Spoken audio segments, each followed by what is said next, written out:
Hello' everyone, পুনৰবাৰ স্বাগতম জনাইছোঁ SK এডুকেশ্যন প্লেটফৰ্ম চেনেলটোত সকলোকে। আজি আমি আকৌ এটা নতুন ভিডিঅ' আৰম্ভ কৰিম। দহা দশক, যিটো নৱম শ্ৰেণীৰ ছাত্ৰ ছাত্ৰীসকলৰ বাবে খুব ইম্পৰ্টেণ্ট হয়।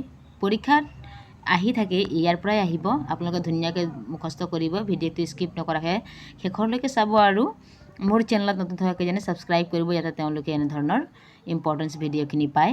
চাব আপোনালোকে মানে যিখন কবিতা আছে দহা দশক, বিহাৰীলাল জীয়ে লিখা। কিন্তু কি হয়, তেওঁৰ যিটো কুৱেশ্যন থাকে তাতে বহুতকেইটা কুৱেশ্যন থাকে আৰু তাৰ মাজৰ পৰা মই গোটেইখিনি ইম্পৰ্টেঞ্চ লৈ আনিছোঁ কুৱেশ্যন পেপাৰ ৱাইজ চাই মিলাই কৰি। আপোনালোকে ধুনীয়াকৈ এবাৰ চাব, নিশ্চয় পৰীক্ষাত উপকৃত হ'ব আৰু ভাল নম্বৰ পাবলৈ সক্ষম হ'ব। কুৱেশ্যন নম্বৰ 1 মই কৈ দিছোঁ, যাতে আপোনালোকে ধুনীয়াকৈ বুজি পাব। জিউ জিউ বৰে শ্যাম ৰঙ त्यों त्यों उज्जलू हुई का आशय स्पष्ट करो। কি কৈছে जे इसका मतलब यह है कि जो व्यक्ति कृष्ण को भक्ति भाव से नहीं तो उसका भक्ति का महत्व समझ पाना कठिन है। जो लोग कृष्ण भक्ति प्रेम में अपने निमज्जित रहे तो उन लोगों का जीवन धन्य हो जाते हैं।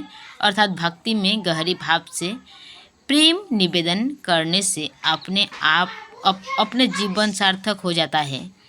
क्वेश्चन नंबर 2, मन काचे नाचे वृथा साचे साचे राम का तात्पर्य बताओ। उक्त पंक्ति के माध्यम से कवि यह कहना चाहते हैं कि यदि कोई व्यक्ति भगवान की मन चित्त लगाकर भक्ति नहीं करे तो इसका अर्थ बेकार है। अपनी आराध्य को पाने के लिए मनुष्य एक गहरी भाव मन में रखकर भक्ति करना उचित है। चंचल प्राण व्यक्ति कभी आराध्य के चरण पाना कठिन है। এইটোতো আমি সকলোৱে জানো। গতিকে 3 নম্বৰ, सज्जन का स्नेह कैसा होता है। खूब बारे बारे आহি থাকে, আপোনালোকে ধুনীয়াকৈ চাব। सज्जन का स्नेह इस प्रकार की होती है कि सज्जन लोगों का स्नेह अत्यंत गंभीरता होता है। उनके हृदय हमेशा निर्मल होते हैं।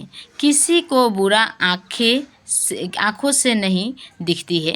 सज्जन लोग भगवान को सच्चे हृदय में बैठाकर अपने धन्य हो जाते हैं। 3 নম্বৰ কুৱেশ্যন আছিলে। তাৰপিছত 4 নম্বৰ আছে তাৰে অলপমান আছিলে। कभी भी ऐसा व्यक्ति के विपत्ति हमेशा नरम भावना से देखती है और उसके मिलाने के लिए कोशिश करती रहती है। 4 নম্বৰ, कवि बिहारीलाल का साहित्यिक परिचय दो। कवि बिहारीलाल का साहित्यिक परिचय আপোনালোকে এনেধৰণৰ লিখিব, ফুল মাৰ্কছ এটেণ্ড কৰিব পাৰিব। कवि बिहारीलाल हिंदी साहित्य के रीतिकालीन कवियों में से सर्वश्रेष्ठ कवि माने जाते हैं। बिहारी सत्सई बिहारीलाल के एकमात्र ग्रंथ होते हुए भी सर्वकाल के महान कृति हैं। बिहारी मूलतः प्रेम, श्रृंगार और भक्ति नीति दोहों की रचना करके अपार लोकप्रियता प्रकाश की थी। सतसई के श्रृंगार, भक्ति और नीति की द्विवेदी कहते हैं।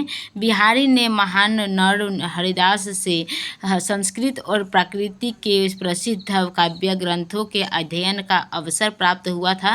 बिहारी जी ने एक बार वे अपनी एक फारसी भाषा में लिखी रचना के साथ मुगल सम्राट शाहजहां से मिले। सम्राट बिहारी की काव्य प्रतिभा बड़े ही संतुष्ट हैं। गागर में सागर भरने के समान कविवर बिहारी ने दोहे जैसे छोटे से छंद में लंबी चौड़ी बात भी संक्षेप में कह दी है।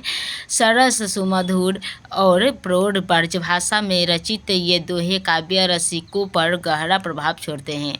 5 नंबर, यदि वानक मोह मन बसो सरी बिहारी लाल का भाव क्या है। यह पंक्ति के माध्यम से कवि यह कहना चाहते हैं कि बिहारी लाल के सिर पर मयूर मुकुट सदा रहने से कवि का मन खुश रहते हैं और हमेशा हृदय को देखने मिले तो उनका जीवन धन्य हो रहे हैं। इसलिए कवि बिहारीलाल ने गोपीनाथ को उनके रूप सदा सहने के लिए प्रार्थना की है। तो यार 5টা আছিলে আপোনালোকৰ ইম্পৰ্টেণ্ট কুৱেশ্যন আনচাৰ। আপোনালোকে এইখিনি ধুনীয়াদৰে মুখস্থ কৰি ল'ব আৰু আপোনালোকৰ কাৰণে আনিছোঁ ইম্পৰ্টেঞ্চ ব্যাখ্যা। আপোনালোকে ব্যাখ্যাখিনি কেনেদৰে লিখিব লাগে ধুনীয়াকৈ আপোনালোকে বুজি লওক। सब प्रसंग व्याख्या करूँ तसे। जय माला छापे तिलक साचे राचे रामू। उत्तर, प्रस्तुत पद्यांश हमारी पाठ्य पुस्तक आलोक भाग प्रथम भाग के बिहारीलाल जी के द्वारा रचित दोहा दशक नामक कविता से ली गई है। আপোনালোকে এনেধৰণৰ ইন্ট্रोडक्शन तो लिखिब। यह पंक्ति के माध्यम से कवि ने यह भक्ति के बारे में पाने के लिए प्रकृत भाव कैसे की जाती है उसी के बारे में कहा है। कपाल में तिलक लगाकर माला पहनने से भक्ति नहीं है। जयमाला अपने के काम भक्ति नहीं, उसी सिद्धि नहीं मिलता है, यह सिर्फ दिखावट है। तब कैसे जीवन निर्वाह के लिए काम भी करना पड़ता है, अतः इसलिए राम रूपी भगवान के दिल में स्थित कर अपने धन्य हो जाने के लिए कवि बिहारी लाल ने इस पंक्तियों में प्रकाश किया है। 2 नंबर से 6 नंबर, कनक कनक ते सो गुनी इसी पाए बोराई। प्रस्तुत पंक्तियाँ हमारी पाठ्य पुस्तक आलोक भाग प्रथम भाग के बिहारी लाल जी के द्वारा रचित दोहा दशक नाम से ली गई है। इस दोहे के रचनाकार बिहारी लाल जी हैं। कवि का कहने का मतलब यह है कि धन के कारण लोग अहंकारी बनते हैं।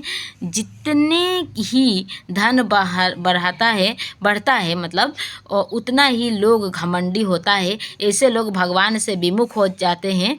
और कवि ने फिर भी कहा है कि धतूरे खाने से जिस तरह आदमी पागल की तरह हो जाता है, धन संपत्ति बढ़ जाने से भी आदमी पागल हो जाता है। इसलिए कई बार बिहारी ने यह सारी खुशियाँ छोड़कर केवल कृष्ण का ही गुणगान करना आवश्यक है, ऐसे बोले हैं। तो धुनियाके आपलोके एटु गम पाइसे जे एटु आसले আজি आमार दोहा दशक जी कईबार बिहारी लाल लिखा खूब धुनिया एटा कविता। गतिके तारपरे आपलोকৰ কাৰণে মই কিছু इम्पर्टेन्स कुৱেश्चन आन्सार व्याख्या আগবঢ়ালোঁ। आशा কৰোঁ আপোনালোকৰ ভিডিঅ'টো ভাল লাগিব। ভাল লাগিলে ভিডিঅ'টো লাইক কৰিব আৰু বন্ধু বান্ধৱীৰ সৈতে শ্বেয়াৰ কৰি তেওঁলোককো হেল্প কৰিব বুলি আশা থাকিল। ভিডিঅ'টো শেষলৈকে চোৱাৰ বাবে ধন্যবাদ।